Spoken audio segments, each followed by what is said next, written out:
Hello, my Literatures of the Black Atlantic class.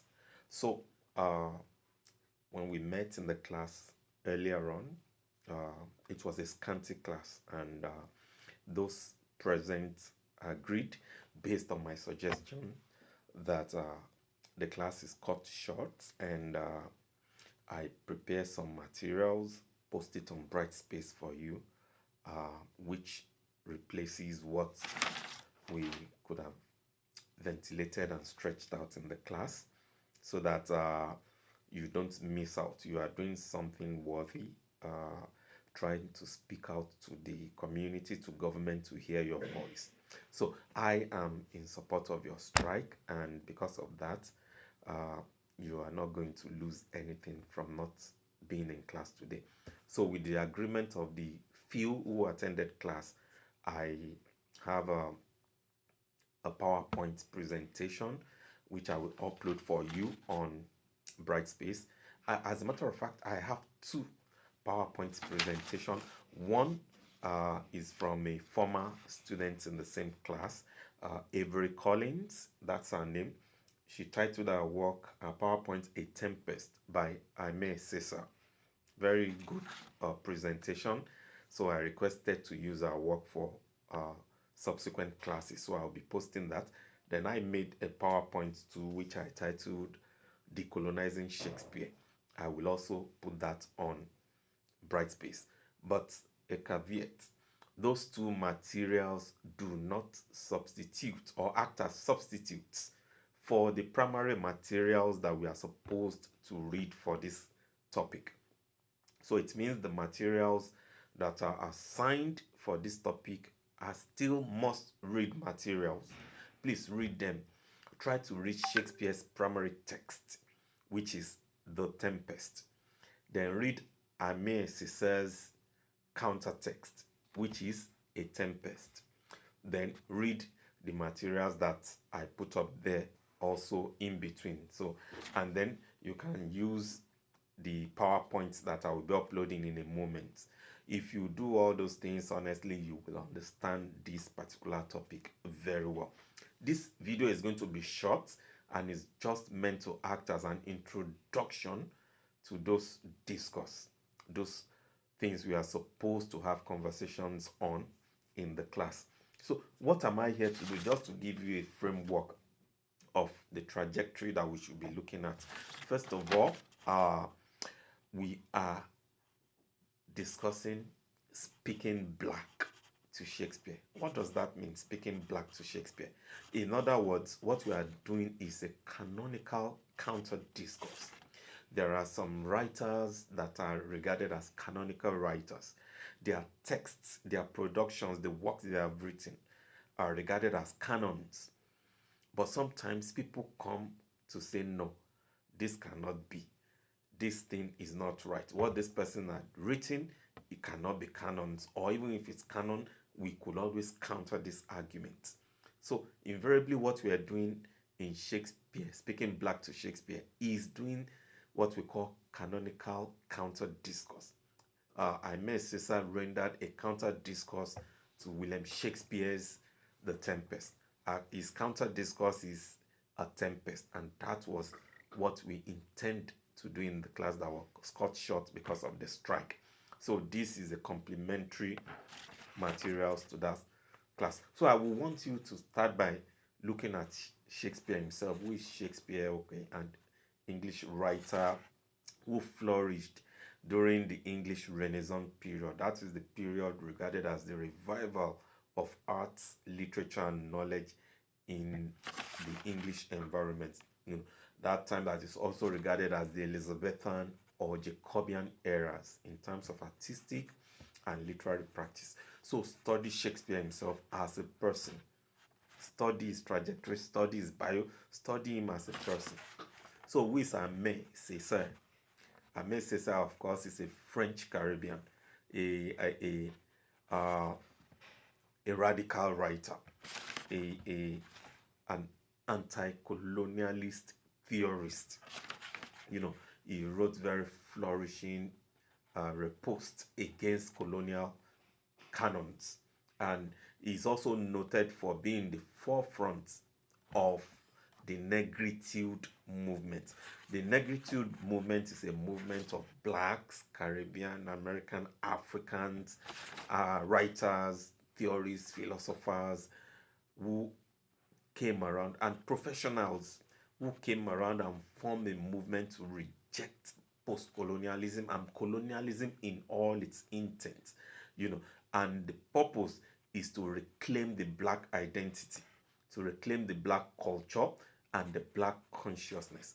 So that movement flourished around the 50s, 60s, flourished a lot around that time. Yeah, so he was in the forefront of that movement. But aside that, he's a writer, an artistic writer, a theorist, a thinker. So we also need to read a bit about Aimé Césaire to understand the background of his works. Of course, we also need to understand a few useful background of Shakespeare, on Shakespeare, I mean. You know, Shakespeare wrote his works, he flourished mainly during the reign of Queen Elizabeth I. And you know, the reign of Queen Elizabeth I was notorious for having huge investments in the transatlantic slave trade. You know, it began uh, shortly.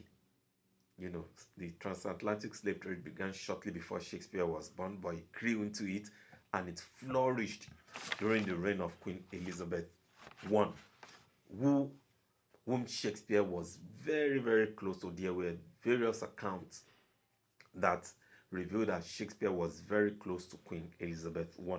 And there were even insinuations that Shakespeare himself was involved in the trading of slaves.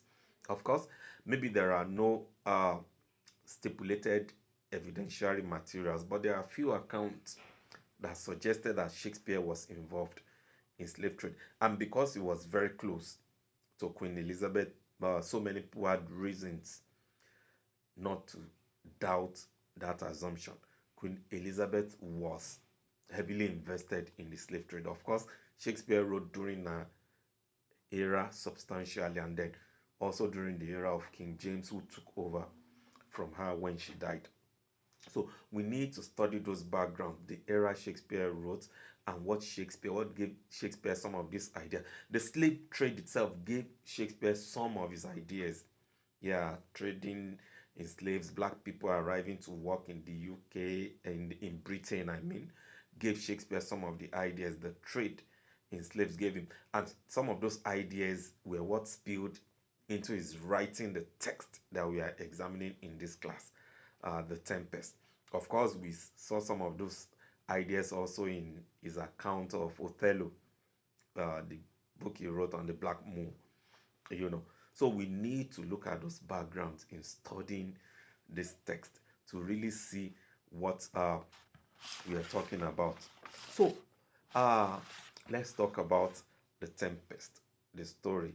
Of course, Shakespeare got the idea from a certain shipwreck, you know, that were carrying slaves or whatever, but he appropriated that idea in an artistic form, and it's the story of uh, Prospero, who is a magician, a former king somewhere, who was banished to an island.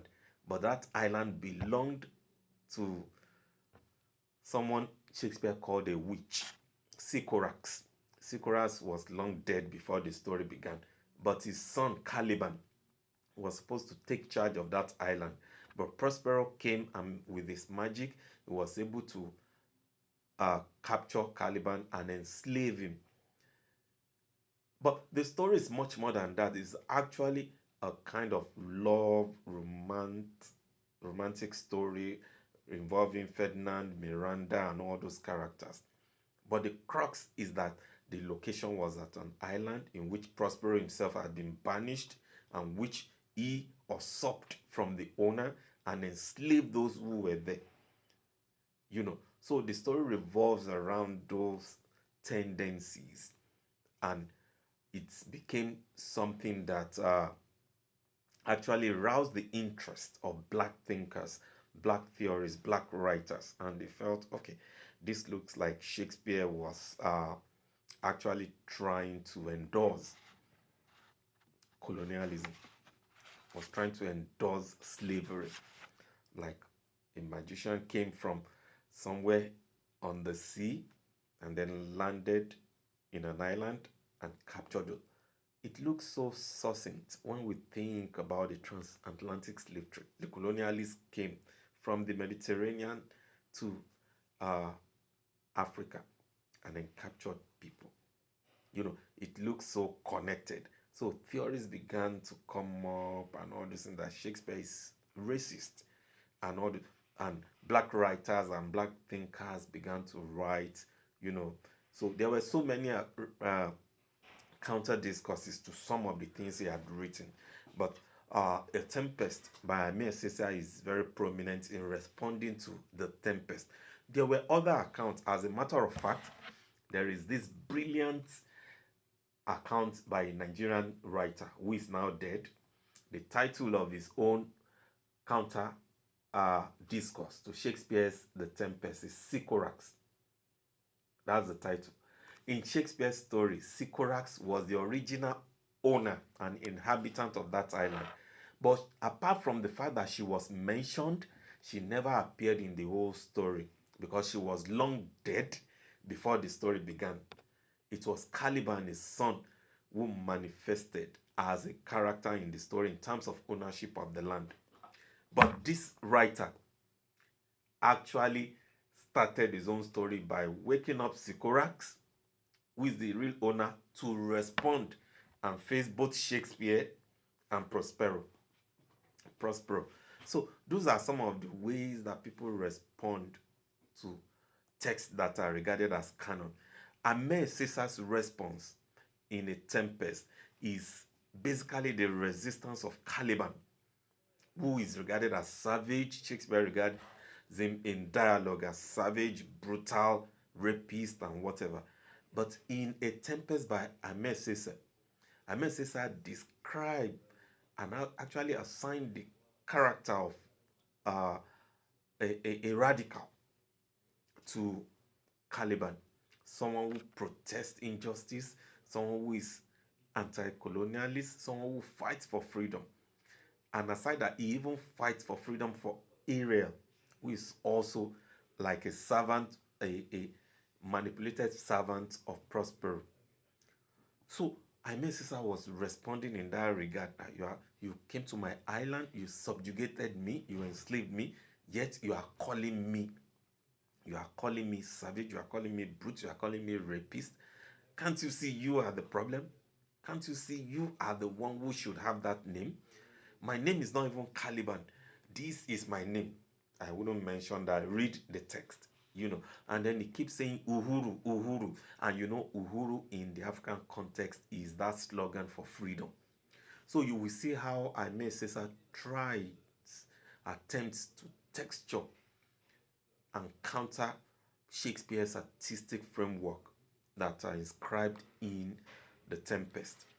So these are some of the ways that black writers come out to issue their counter discourse to canonical text. There are various, it's not restricted to Shakespeare alone. There are so many canonical texts that black writers have responded to. So those are issues that we want to look into. And then in stating that colonialism is usurping ownership, colonialism is a brutal usurpation of ownership, you will see the constant reminder by Caliban, the character in Ahmed Caesar's work, the constant reminder to Prospero that this island is mine. That sentence becomes very, very vital in the understanding of that text. This island is mine. You came over, you usurped, and you still have all this authority and things like that. So it's basically what Aimee Caesar attempts to say, like speaking back to the empire, speaking back to colonialism, and speaking back in the context of what we are discussing in black literature, speaking back to Shakespeare's The Tempest. So these are various ways that black writers respond to canonical text by bringing out counter discourses. And that is what I Mrs. have done in this work, A Tempest, responding frontally to Shakespeare's The Tempest. So that is the direction in which you should look at it. It's always profitable to read Shakespeare's The Tempest and then attempt to read the text for our work today. You will see how the writer attempts to speak black to Shakespeare's artistic work. That's it. You can't come here and paint me black. The entire place you're standing on, me, the aura, the environment, the air, everything is black because it belongs to me. And I'm proud of who I am.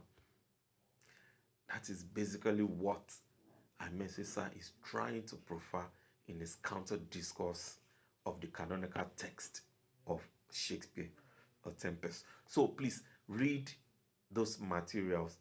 This is not a class presentation. The video is not a class. The video is just to point you to some directions. The class is the PowerPoints, the 2 PowerPoints that I will upload, and the primary materials. That is A Tempest by Narcissa, and the subsidiary materials, Shakespeare's The Tempest, and then the other materials that was uploaded on Brightspace. Please and please focus on those materials and read. Also on Wednesday, there will be no discussion cafe. It's there in the email that I sent to you. So please use the opportunity to read all those texts, please. And prepare very well for your reflective speaking. We have just 2 weeks left. Please prepare very well and also focus on your final exam. The term is coming to an end. I know you guys have been very, very wonderful. There have been so many ups and downs in this semester, class cancellations because of inclement weather conditions and things like that. But we are moving to the end. You've done very well and you really need to finish up the work. So please, thank you, and I'll see you next week. Please watch the video for next week's class. God bless and thank you. Cheers.